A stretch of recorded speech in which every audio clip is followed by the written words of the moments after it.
तो वो कुछ बता रही थी कि मेरी सास जो है ना वो सबसे ज्यादा जुल्म करने वाली औरत है।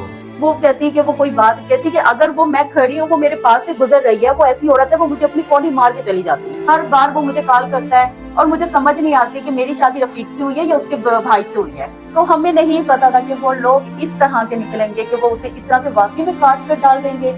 जहेज की वजह से वो मारते थे, जहेज की वजह से उन्होंने वो डिमांड करते थे कि जो जो चीज की कमी है वो आप लेकर आओ। जैसे ही उसके चेहरे से कपड़ा हटाया गया, वो मंजर कोई नहीं भूल सकता कि जिस तरह से हमारा घर चीखों से भर गया। हमारी सिर्फ औरतें नहीं, हमारे बच्चे, हमारे घर के मर्द तक, वो उनके आवाजें इतनी जोर जोर से आवाजें थी कि हमारा घर गूंज उठा। तेरे गले पर छुरी पहले फेरी गई है, या तेरे हाथों को पहले काटा गया है, या तुझ पर पहले वार पहले किया गया, जो तेरे जिस्म का निशान है, तुझे जलाया पहले गया है। किस चीज पर? तुझे से लगता है कि उन्होंने किसी ऐसे आले से उसकी बोटियां ही निकाल दी हो, उसकी वेन्स की जगह पर। उसके गले पर छुरी फेरी गई, उसके होंठ पर छाले थे, उसके हाथों पर छाले थे। ये आसिया की पाक दामनी की गवाही है कि अगर आसिया गलत होती तो उसकी बात मान लेती। बिस्मिल्लाहिर्रहमानिर्रहीम। मैं हूं आपका होस्ट राना दिलशाद। नाज़रीन, मुल्तान में 4 माह की हामला आसिया पर जुल्म की तारीख रकम कर दी गई। उसको इतने भयानक तरीके से पहले तशद्दुद का निशाना बनाया गया, जिस्म का कोई हिस्सा ऐसा नहीं था जिस पर जख्म के निशान नहीं थे। दिल के साथ सुराख किए गए, नाजुक अज़ा मसक कर दिए गए तशद्दुद कर करके। जब जालिमों का दिल न भरा तो गले पर तेजधार आला से उसको कत्ल कर दिया गया। मेरे साथ मौजूद है, उसकी बेस्ट फ्रेंड भी है ये, और इसी घर की ये लड़की है जिस घर में आसिया पली बड़ी जवान हुई।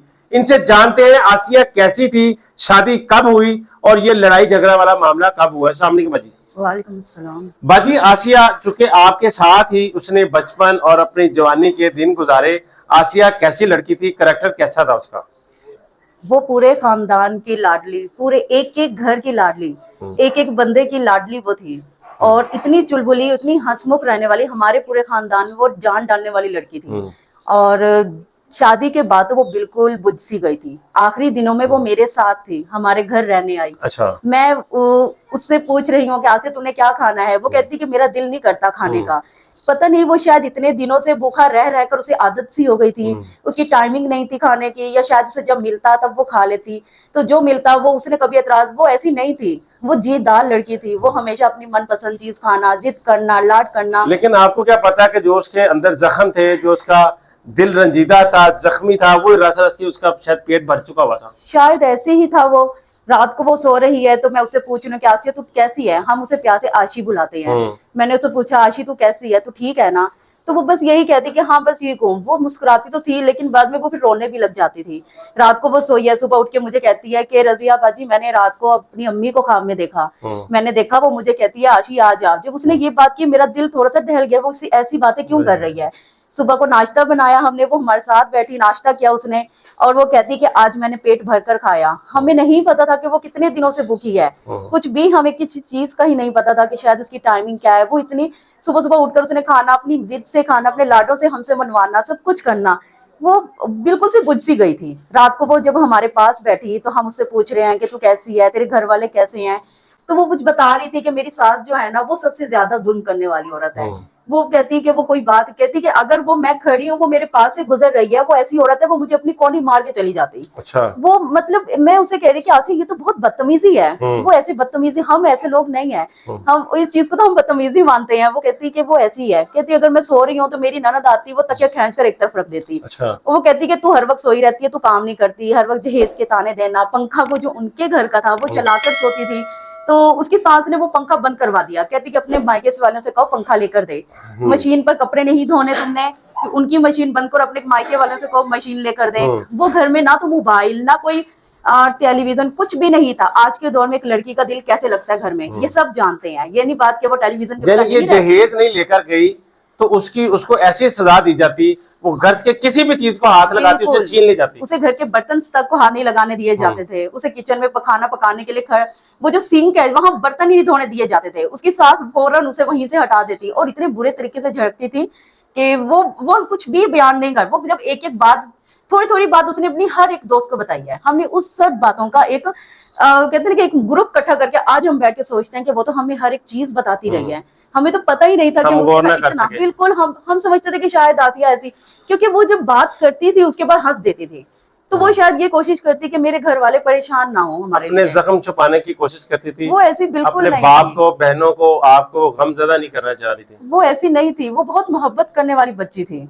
बाजी, आपके साथ आसिया के आखिरी 20 दिन गुजरे, वो किस कदर रंजीदा थी? क्या बताया उसने कि शादी के कितना अरसे के बाद लड़ाई झगड़ा शुरू हुआ और किस बात पर हुआ?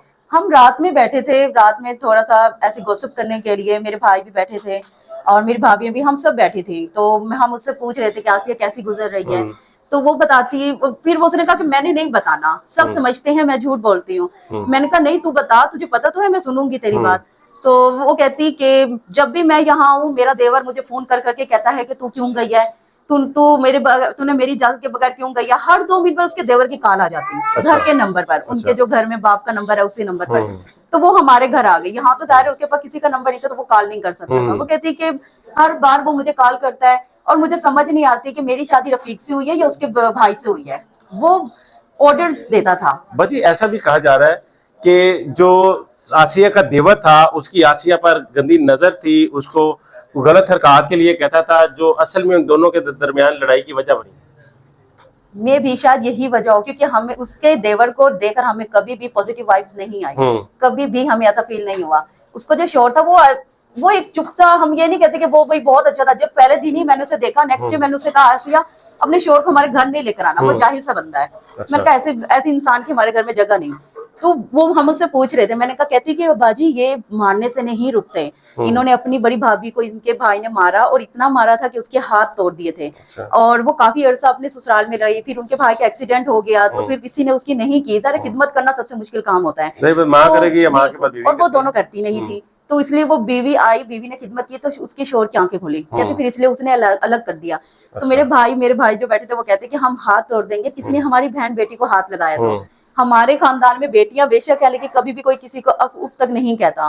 तो वो कहती कि जब वो मुझे मारकर काट कर खड़े हो जाएंगे ना, तुम लोग तब आओगे। वो ये बात अच्छा, आसिया आखिरी दिनों में क्या क्या रही थी यही आपको? बात वो करके हमें गई। तो मैंने कहा आशिया ऐसा ना बोला कर दूं।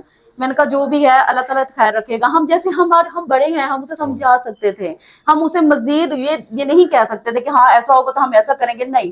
क्योंकि हमें पता हमने उसका घर बसाना है। तो हमें नहीं पता था कि वो लोग इस तरह के निकलेंगे कि वो उसे इस तरह से वाकई में काट कर डाल देंगे। तो हमने कहा कि नहीं ऐसा नहीं होगा। कहती जब मेरी आवाज तब सुनी जाएगी जब मैं इस दुनिया से रुखसत हो जाऊंगी। वो ये बातें आखिरी दिनों में कह कर गई है। ये सारी बातें आपके साथ कहती रही, लेकिन किसी को ये समझ ना आई कि उसके अंदर दुख क्या है, और वो खुल के बताया भी नहीं। बिल्कुल भी नहीं। सिर्फ ये था कि मुझे मार देंगे, मुझे कत्ल कर देंगे।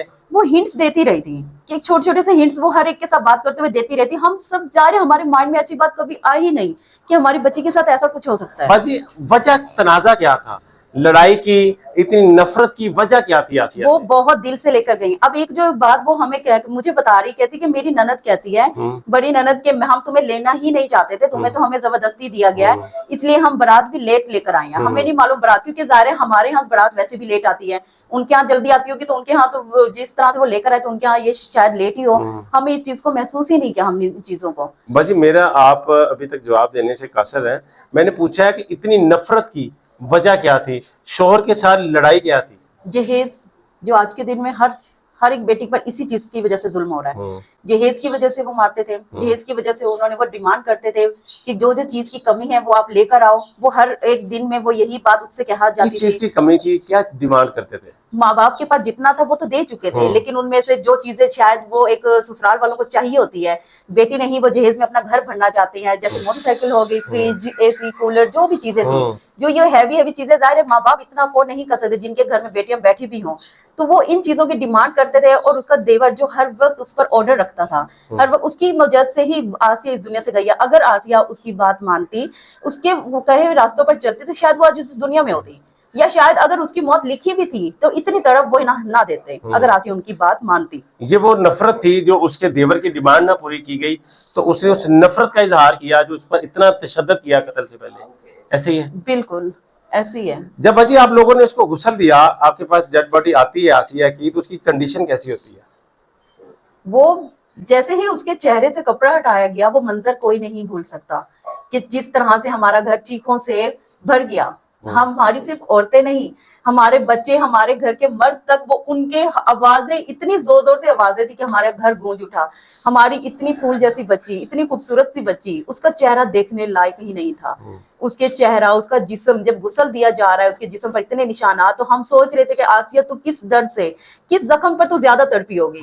तेरे गले पर छुरी पहले फेरी गई है, या तेरे हाथों को पहले काटा गया है, या तुझ पर पहले वार पहले किया गया जो तेरे जिस्म का निशान है, तुझे जलाया पहले गया है, किस चीज पर तुझे शॉक दिया गया है, क्या तुझे इलेक्ट्रिक शॉक से पहले तू मरी है, कुछ समझ नहीं आ रहा था। और एक एक चीज, आज जब हम रात में सो नहीं पाते, सिर्फ इस वजह से कि वो तड़पी कितनी है, उसकी तड़प कितनी थी। वो फूल जैसी बच्ची जिसे एक छोटा सा जख्म मुश्किल से हम आने देते, तो वो इतनी देर तड़पती रही। वो उस तड़प में वो कितनी देर, वो क्या सोचती होगी कि मेरे वारिस नहीं है। वो इतनी बारसों वाली, जब उसकी इतला पहुंची तो हमारा पूरा, उनका पूरा मोहल्ला हमारे ही खानदान से भर चुका था। तो वो क्या सोचती होगी कि अब मेरे वारिस आए हैं। उस टाइम वारिस नहीं थे जब उसकी जान इस दुनिया से निकल रही होगी। वो पहले कहती रही, रजिया मुझे बचा लो, अब्बा मुझे बचा लो, मुझे मार देंगे, मुझे कत्ल कर देंगे, तब आओगे जब ये मुझे कत्ल कर देंगे। और वही हुआ, वही कि सब जब हुआ। कत्ल कर दिया गया तो फिर सब लोग घर गए। इतने बाजी कहाँ पर उसके जख्मों के निशान थे, उसके जिस्म पर, उसके कंधों पर, उसके पाँव पर, हाथों पर। हाथों के जख्म देखकर तो दिल दहल जाता है कि ऐसे लगता है कि उन्होंने किसी ऐसे आले से उसकी बोटियां ही निकाल दी हो। उसकी वेन्स की जगह पर उसके गले पर छुरी फेरी गई, उसके होंठ पर छाले थे, उसके हाथों पर छाले थे, उसके चेहरे पर, उसके नाक पर इतने खरोचों के, इतने खराशों के निशान थे, उसकी आंख एक दब चुकी थी। मुझे समझ नहीं आता कि उनके दिल नहीं दहले, उनकी माँ बेटियां नहीं थी जिन्होंने हमारी बेटी पर ऐसा इतना तशद्दुद किया उन्होंने। बची इतनी नफरत कि उसका पूरा जिस्म जख्मों से भर दिया, उसके नाजुक अज़ा तक को बुरी तरह से मसल लिया गया। तो बाजी ये सिर्फ उस देवर की वही हवस भरी नजरें थी, जो उसका मिशन पूरा ना हुआ, उसकी हवस परस्ती पूरी ना हुई, तो ये सारा जुल्म उसने किया, ये उसके शौहर ने किया। सब मिलकर, सब ने मिलकर किया। ये सब एक साथ थे, वो सब एक साथ है, चाहे उसका देवर है, उसकी ननद है, क्योंकि वो घर जो था ना, वो एक हवस परस्त लोगों का ही है। बहुत शुक्रिया बाजी। नाज़रीन, इतनी दर्द भरी कहानी, यकीन करें कि मेरा जी भर आया। मैं मानने को अल्फाज पता नहीं क्यों यकीन करने को दिल नहीं कर रहा। ऐसी एक फिल्मी स्टोरी उन लोगों ने बनाई, जो चीज वो उसके जहेज में नहीं आई, उसके अलावा किसी चीज को हाथ नहीं लगाने दिया गया। पंखा चलाती तो बंद कर दिया जाता, फ्रिज में से पानी निकालती तो पानी छीन लिया जाता, रोटी पकड़ती उनके बर्तनों में से तो वो पकड़ ली जाती, सिंक में बर्तन धोती तो वहां से उसको गालियां निकालकर हकारत भरी नजरों से वहां से निकाल दिया जाता। ये सारे जुल्म आसिया सहती रही। फिर एक दिन ऐसा आता है कि उसका देवर जो है वो उसको नाजायज तल्लुकात की डिमांड करता है, जिसे आसिया बुरी तरह रद्द कर देती है। उसको मारा जाता है, उसको पीटा जाता है। इसी दौरान आसिया अपने शोहर का फोन पकड़ती है और अपने बाप को फोन करती है कि बाबा खुदा का वास्ता मुझे यहां से ले जाओ, वरना वो दिन दूर नहीं जब मेरी लाश यहां से ले जाओगे। बाप आता है और अपनी बेटी को लेके अपने घर आ जाता है। आसिया अपने मेके आ जाती है। 20 दिन गुजर जाती हैं। 20 दिन के बाद उसकी नंद और उसका देवर, जो जिसका किरदार शुरू से ही मशकूक रहा, वो देवर आ जाता है और मिन्नत समाजत करता है, बाप से माफी मांगता है, अपनी भाभी से माफी मांगता है। घर वालों को फिर तरस आ जाता है। बाप क्या करेगा बेटी को, हामला बेटी को घर बिठा के क्या करेगा, वो घर ले उसको भेज देता है। लेकिन उसके अगले ही दिन सारा दिन उस पर तशद्दुद किया जाता है। कैसा क़यामत का दिन उस पर होगा, कितना वो तड़पी होगी, कितना चीखी होगी, कितना चिल्लाई होगी, बाप को आवाजें दी होंगी, उनको खुदा के वास्ते दिए होंगे, तरले किए होंगे, लेकिन उन जालिमों को, उन सफाक इंसानों को कोई तरस ना आया। उन्होंने बर्बरियत की, चंगेजियत की इंतहा कर दी। ये मेरे अल्फाज नहीं है, ये आसिया की डेड बॉडी कह रही है। आसिया की जो हालत हुई वो चीख चीख कर कह रही है कि उसके साथ सफाकियत की गई, उसको इंतहाई बर्बरियत से कत्ल किया गया।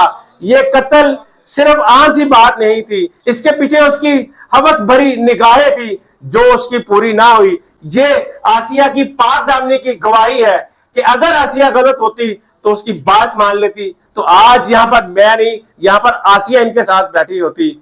ये उसकी पाक दामनी की गवाही है कि वो आज मनोमटी नीचे जा बैठी है, अपनी इज्जत बचाई, अपने बाप की इज्जत बचाई। लेकिन उसको शायद ये अंदाजा ना था कि इस जालिम सफाक देवर की बात ना मानने पर उसको कत्ल कर दिया जाएगा। उसको इस सफा हस्ती से मिटा दिया जाएगा। आज पूरा घर गमजदा है, घर मातम कदा बना हुआ है, पूरा इलाका सोगवार है। नाज़रीन, जस्टिस फॉर आसिया का स्लोगन हैशटैग इसको इतना शेयर करें कि दोबारा कोई आसिया ऐसे हवस परस्तों से, अतीक जैसे हवस परस्तों से, रफीक जैसे जहेज के लालचियों से और अपनी सास के जुल्मों सितम का कोई आसिया शिकार ना हो। इसको सवार की नीयत से इतना शेयर करें कि इस तरह के बहुत सारे दरिंदे इसकी सजा देकर इस तरह के जुल्म करने से मना हो जाए। अपनी कीमती राय का कमेंट बॉक्स में इजहार जरूर कीजिएगा। इसी के साथ अपने मेजबान को इजाजत दीजिए। अल्लाह निगहबान।